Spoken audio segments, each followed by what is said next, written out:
प्रिय विद्यार्थियों नमस्कार। शुभकामना संदेश के दौर में एक बार पुनः शुभकामनाओं के साथ आपके मध्य उपस्थित हुआ हूं। आज के हमारे शिक्षण का विषय है निबंध। निबंध का विषय है श्री गणेश चतुर्थी। इस अवसर पर मैं सर्वप्रथम आपको श्री गणेश जी के जन्मदिन पर हार्दिक शुभकामनाएं प्रदान करता हूं। कामना करता हूं आप सब अपने लक्ष्य प्राप्ति में शीघ्रातिशीघ्र सफल हों। किसी भी निबंध को तैयार करने के लिए सबसे पहले हम उस निबंध की रूपरेखा पर विचार करते हैं। तो आइए देखते हैं श्री गणेश चतुर्थी के निबंध की रूपरेखा। रूपरेखा का पहला जो बिंदु है वह है प्रस्तावना। दूसरा जो बिंदु लिखा गया है वह है गणेश चतुर्थी कब मनाई जाती है। अगला जो बिंदु है गणेश चतुर्थी कैसे मनाई जाती है। इससे आगे का जो बिंदु हमने लिखा है वह है श्री गणेश जी के जीवन से जुड़ी घटनाएं और अंत में निबंध का उपसंहार। अब हम रूपरेखा के प्रमुख बिंदुओं को विस्तार से समझते हैं। मैं एक एक बिंदु को आपके बीच में प्रस्तुत करूंगा। आप स्क्रीन पर उस बिंदु से संबंधित जो लिखा गया है उसको देखेंगे और समझेंगे। निबंध के अंत में आप इसका स्क्रीनशॉट लेकर के अपनी कॉपी में उतार सकते हैं और याद कर सकते हैं। आइए प्रारंभ करते हैं श्री गणेश चतुर्थी का निबंध और उसकी रूपरेखा के प्रमुख बिंदु। रेखा का पहला बिंदु है प्रस्तावना। हमारा देश त्योहारों का देश है।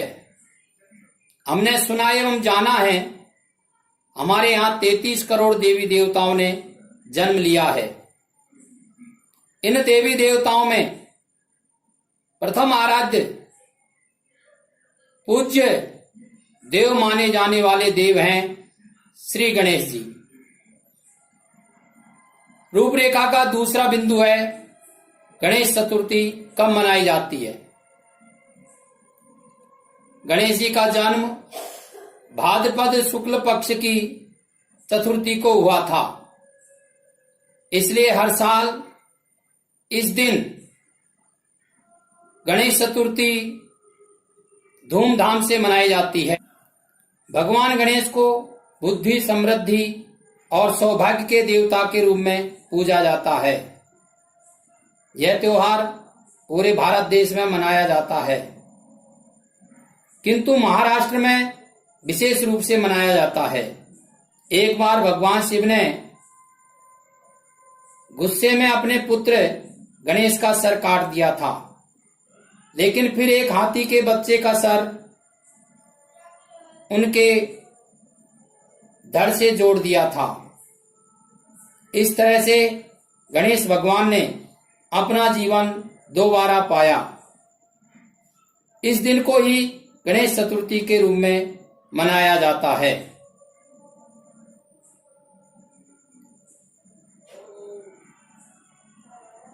अब हमें ये ध्यान में होना चाहिए गणेश चतुर्थी का त्योहार कैसे मनाया जाता है। तो रूपरेखा का तीसरा बिंदु है गणेश चतुर्थी का त्योहार कैसे मनाया जाता है। गणेश चतुर्थी का त्योहार भगवान गणेश के जन्मदिन के रूप में मनाया जाता है। यह त्योहार भाद्रपद शुक्ल पक्ष की चतुर्थी से प्रारंभ होकर के पूरे 11 दिन तक मनाया जाता है। गणेश चतुर्थी का उत्सव सबसे लंबा चलने वाला उत्सव है।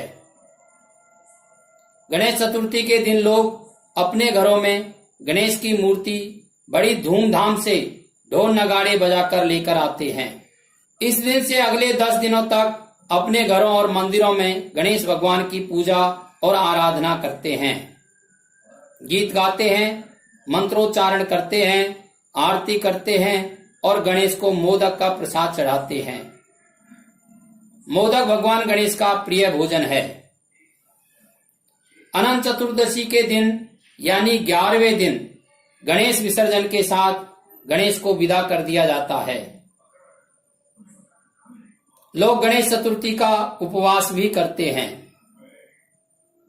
गणेश विसर्जन के लिए एक सुंदर रथ बनाया जाता है और उसे सजाया जाता है। गणेश भगवान की आरती की जाती है और गणेश की मूर्ति को रथ में बिठाया जाता है। पूरे शहर में शोभा यात्रा निकाली जाती है।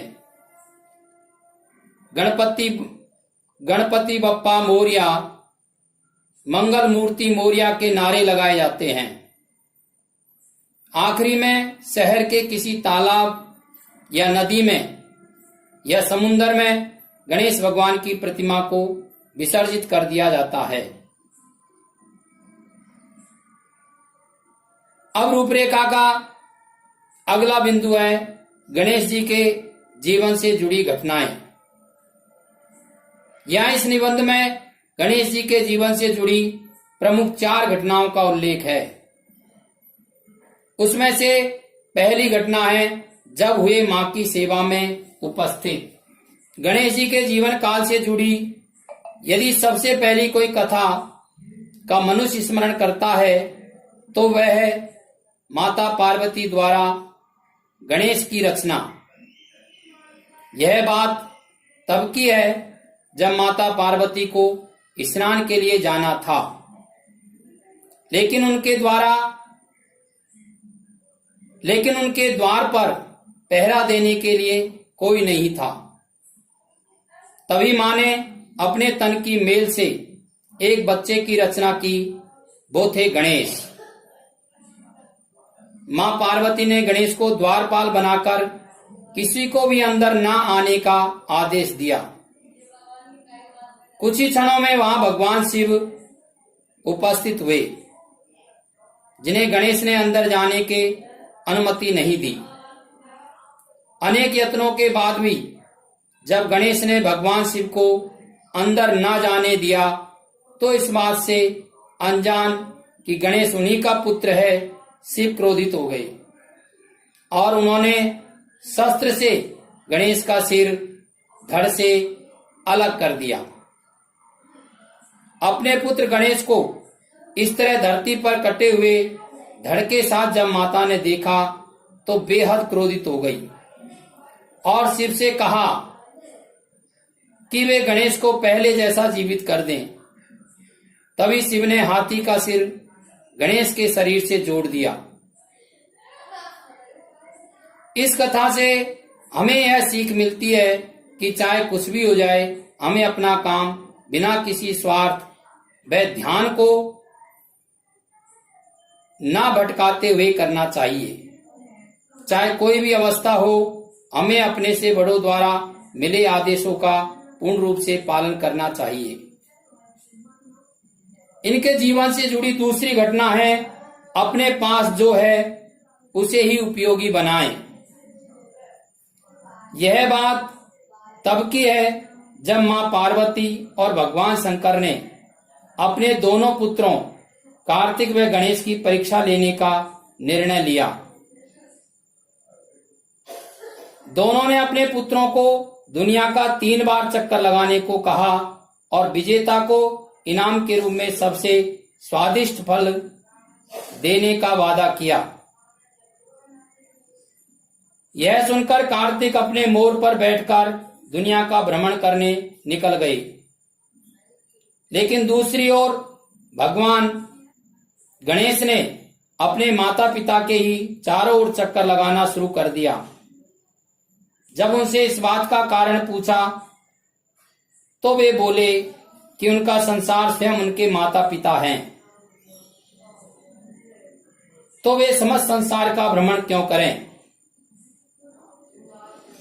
इस कथा से हमें यह सीख मिलती है कि हमारे पास जो उपस्थित चीजें हैं, हमें उनमें से सबसे मूल्यवान को चुनकर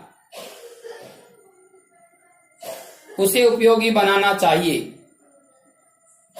ना कि बिना कुछ सोचे समझे जो चीज हमारे पास ना हो उसके लिए विलाप करना चाहिए। इसके अलावा यह कथा हमें अपने माता पिता को सबसे उच्च मानने की सीख भी देती है। इनके जीवन से जुड़ी तीसरी घटना है अच्छे कर्मों के लिए खुद का बलिदान भी करें। भगवान गणेश ने महान ऋषि वेद व्यास के कहने पर महाभारत का महान ग्रंथ स्वयं अपने हाथों से लिखा था। इस ग्रंथ को लिखने के लिए व्यास और गणेश के बीच एक समझौता हुआ था कि व्यास इसे बिना रुके सुनाएंगे, वे गणेश भी बिना रुके लिखेंगे। लिखते समय अचानक भगवान गणेश की कलम टूट गई, लेकिन लिखावट में कोई बाधा न आए इसके लिए भगवान गणेश ने अपना दंत तोड़कर कलम के रूप में इस्तेमाल किया। अपने इस महान कार्य से भगवान गणेश हमें ये सीख देते हैं कि जब भी किसी के भले के लिए हम कोई काम कर रहे हैं तो निस्वार्थ होकर हमें खुद या अपनी किसी वस्तु का बलिदान करने से पीछे नहीं हटना चाहिए। इनके जीवन से जुड़ी चौथी घटना है, क्रोध को शांत करना भी सीखें। एक बार महान योद्धा परशुराम कैलाश पर्वत पर भगवान शिव से मिलने आए, लेकिन वहां गणेश द्वारा उनको भगवान शिव से मिलने से रोक दिया गया। जल्द क्रोधित हो जाने वाले परशुराम ने गणेश जी को युद्ध का आमंत्रण दिया। इस युद्ध में परशुराम ने गणेश जी के बाएं दांत पर प्रहार कर उसे तोड़ दिया। फलतः मां पार्वती अत्यंत क्रुद्ध हो गई। उन्होंने कहा कि परशुराम क्षत्रियों के रक्त से संतुष्ट नहीं हुए, इसलिए उनके पुत्र गणेश को हानि पहुंचाना चाहते हैं। बाद में गणेश जी ने स्वयं हस्तक्षेप कर मां पार्वती को प्रसन्न किया। गणेश जी की संकंपा को देख परशुराम जी ने उन्हें अपना परशु प्रदान कर दिया। पुराणों में विख्यात इस कथा से हमें यह सीख मिलती है कि हमें खुद के व दूसरों के क्रोध को भी शांत करना आना चाहिए। यदि मनुष्य जीवन के संकटों को हंसी खुशी संभालना सीख जाए तो उसका सफल होना निश्चित है। रूपरेखा का अंतिम बिंदु है उपसंहार। जय गणेश जय गणेश जय गणेश देवा, माता जाकी पार्वती पिता महादेवा। एक दंत दयावंत चार भुजाधारी, मस्तक पर सिंदूर सोहे मूसे की सवारी। ऐसे गणेश के प्रमुख 12 नामों का स्मरण करने से सब प्रकार की मनोकामना पूर्ण होती है।